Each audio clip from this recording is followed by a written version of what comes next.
Tuhan bersamamu. dan bersama rohmu. Inilah Injil Yesus Kristus menurut Santo Matius. Dimuliakanlah Tuhan. Sekali peristiwa Yesus mengemukakan perumpamaan berikut kepada murid-muridnya.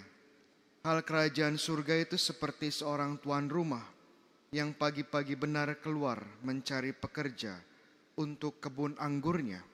Setelah sepakat dengan para pekerja mengenai upah sedinar sehari, ia menyuruh mereka ke kebun anggurnya. Kira-kira pukul 9 pagi ia keluar pula, dan dilihatnya ada orang lain menganggur di pasar. Katanya kepada mereka, "Pergilah juga kalian ke kebun anggurku, dan aku akan memberimu apa yang pantas." Dan mereka pun pergi. Kira-kira pukul 12 dan pukul 3 sore ia keluar pula dan berbuat seperti tadi. Kira-kira pukul 5 sore ia keluar lagi dan mendapati orang-orang lain pula. Lalu katanya kepada mereka, "Mengapa kalian menganggur saja di sini sepanjang hari?" Jawab mereka, "Tidak ada orang yang mengupah kami." Kata orang itu, "Pergilah kalian juga ke kebun anggurku." Ketika hari sudah malam, berkatalah tuan itu kepada mandornya, "Panggillah sekalian pekerja dan bayarlah upahnya, mulai dari yang masuk terakhir sampai kepada yang masuk terdahulu." Maka datanglah mereka yang mulai bekerja kira-kira pukul 5 sore, dan mereka masing-masing menerima 1 dinar. Kemudian datanglah mereka yang masuk terlebih dahulu. Mereka mengira akan mendapat upah yang lebih besar, tetapi mereka pun menerima masing-masing 1 dinar juga. Ketika menerimanya, mereka bersungut-sungut kepada tuan itu. Katanya, "Mereka yang masuk paling akhir ini hanya bekerja 1 jam. Dan engkau menyamakan mereka dengan kami yang sehari suntuk bekerja berat dan menanggung panas terik matahari." Tetapi Tuan itu menjawab salah seorang dari mereka, "Saudara, aku tidak berlaku tidak adil terhadapmu. Bukankah kita telah sepakat sedinar sehari? Ambillah bagianmu dan pergilah. Aku mau memberikan kepada orang yang masuk terakhir ini sama seperti kepadamu.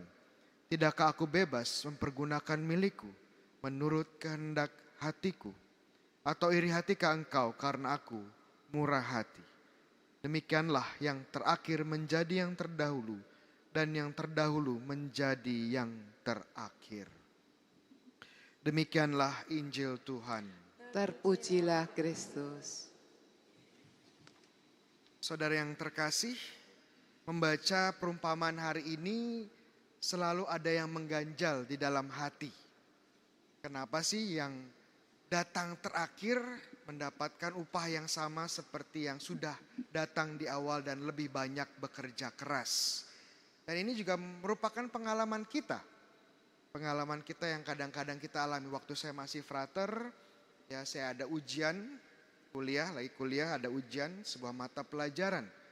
Dan setelah hasilnya keluar, saya mendapatkan hasil yang sama dengan seorang frater. Padahal saya tahu frater ini tidak belajar sama sekali waktu dia mengikuti ujian. Sedangkan saya belajar, kan rajin ya, jadi belajar ya. Belajarnya 1 minggu sebelum ujian, tiap hari belajar. Tapi setelah melihat hasilnya kok sama saja. Dan saya pun merasa kecewa, kok seperti ini, rasanya tidak adil. Mungkin begitu juga dengan pengalaman teman-teman sekalian ya, tempat kerja, di perusahaan, atau di tempat bisnis. Sudah kerja keras, tapi kok hasilnya tidak beda dengan yang tidak kerja keras. Kok seperti ini, kok rasanya tidak adil. Ya, jadi pengalaman seperti ini selalu membuat kita bertanya-tanya, kenapa kok sepertinya tuan dari kebun anggur ini sepertinya tidak adil ya. Kok yang datang belakangan mendapatkan upah yang sama.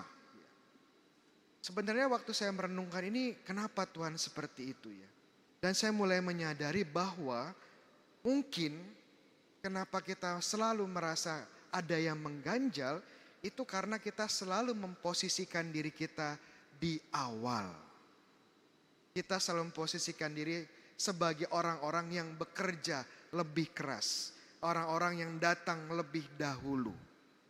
Tapi sebenarnya benarkah kita ini orang-orang yang datang lebih awal? Jangan-jangan sebenarnya kita adalah mereka yang diundang terakhir. Kalau kita lihat lebih luas lagi dalam iman Katolik, ada orang-orang atau ada makhluk-makhluk saya sebut yang sebenarnya diundang Tuhan lebih awal dan bekerja lebih keras dari kita. Ada tahu ini makhluknya namanya apa? Makhluk apa yang dipanggil oleh Tuhan lebih awal dari kita untuk bekerja keras lebih dari kita? Makhluk-makhluk ini kenal namanya, ada yang namanya Mikael ya, ada yang namanya Rafael ya, ada yang namanya Gabriel. Makhluk-makhluk ini siapa? Para malaikat. Malaikat diciptakan lebih dahulu oleh Tuhan, dipanggil oleh Tuhan untuk bekerja, untuk melayani Dia. Dan saat manusia diciptakan belakangan terakhir, mereka pun terus bekerja untuk membantu kita. Namun upahnya sama dengan kita. Sama-sama masuk surga. Kira-kira Tuhan Yesus wafat untuk siapa? Untuk manusia, bukan untuk malaikat. Makanya menurut tradisi para bapak gereja, ada malaikat-malaikat yang protes dan tidak mau melayani Tuhan. Kenapa? Karena mereka tahu kelak Tuhan Yesus akan datang bukan untuk mereka, tapi untuk manusia. Kitalah sebenarnya yang dipanggil terakhir. Kitalah sebenarnya yang tidak pantas untuk masuk kebun anggur Allah. Kitalah sebenarnya yang tidak pantas menerima upah 1 dinar itu.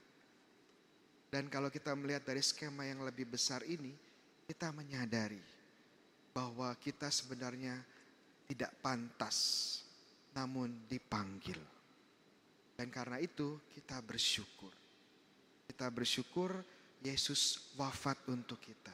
Kita bersyukur punya Bunda Maria. Kita bersyukur punya Santo Yosef. Kita bersyukur punya gereja dan sakramen. Semuanya ini untuk kita. Betapa murah hatinya Tuhan untuk kita. Kita bersyukur dan kita pun akan bersama-sama dengan para malaikat di surga. Tinggal kita mau nggak setia? Kita mau nggak terus berjalan di jalan Tuhan, bekerja di ladang anggurnya? Amin.